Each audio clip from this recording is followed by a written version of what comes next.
En aquel tiempo se había hecho notorio el nombre de Jesús y llegó esto a noticia del rey Herodes. Algunos decían: Juan el Bautista ha resucitado de entre los muertos y por eso actúan en él fuerzas milagrosas. Otros decían: es Elías. Otros: es un profeta como los demás profetas. Al enterarse Herodes dijo: aquel Juan a quien yo decapité, ese ha resucitado.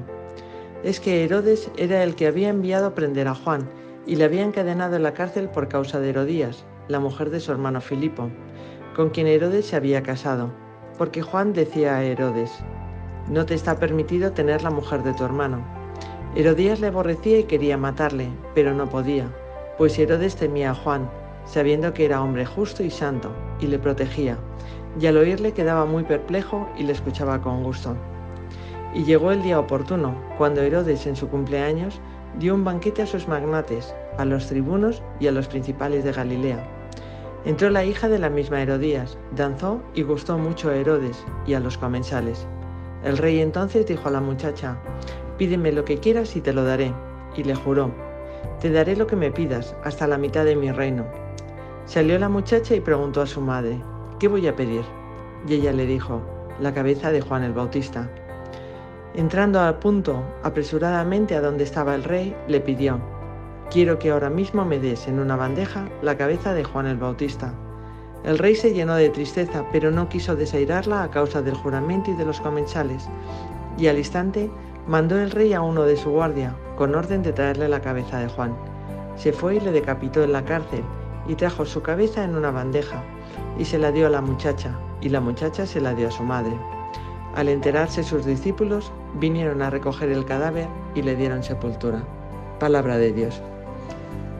Siempre me ha sorprendido cómo un juramento ilógico, como el de Herodes, probablemente borracho en la fiesta, en esa fiesta de cumpleaños, pudiera llegar a admitir la muerte de un hombre. En ese momento le importaba mucho más la opinión de todos sus amigos y de los comensales, mucho más que la propia amistad, o por lo menos el cariño que tenía San Juan, o el cariño que tenía Juan el Bautista.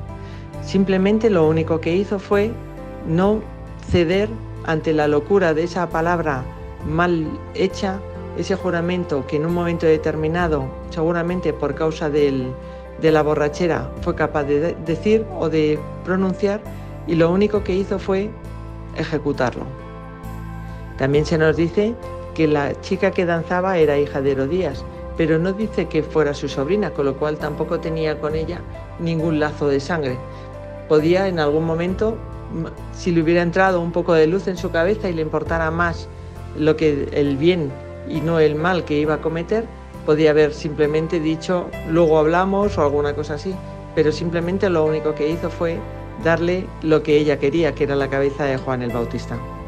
Esto es aplicable también a nosotros cuando hacemos cosas que en un momento determinado, cuando luego las pensamos, nos damos cuenta que no ha sido lo que Dios quería que hiciéramos, o no hemos dicho lo que Dios quería que dijéramos, sino que en un momento de presión, cuando nos encontramos a lo mejor en una situación como minoría cristiana, al final bajamos la cabeza o simplemente dejamos que nos pisoteen. En este caso, Herodes lo único que hizo fue admitir, no ceder, no cedió ante la lógica, sino que hizo lo que Herodías quería. Me sorprende mucho también cómo Herodías es capaz de pedirle a su hija que pida que maten a alguien y cómo la hija obedece. Tampoco en ninguna parte del texto pone ni que parpadeó, simplemente obedeció lo que dijo su madre, tan fácil como el soldado que también obedeció cuando fue a cortarle la cabeza a Juan el Bautista. Es un texto que la verdad me impresiona muchísimo, porque de un juramento mal hecho, el daño que se puede hacer es tremendo. Aprovecho para pedir oraciones porque en esta misma tarde va a empezar el segundo retiro de Maús Mujeres de Mocejón Argés, solo para la gloria de Dios.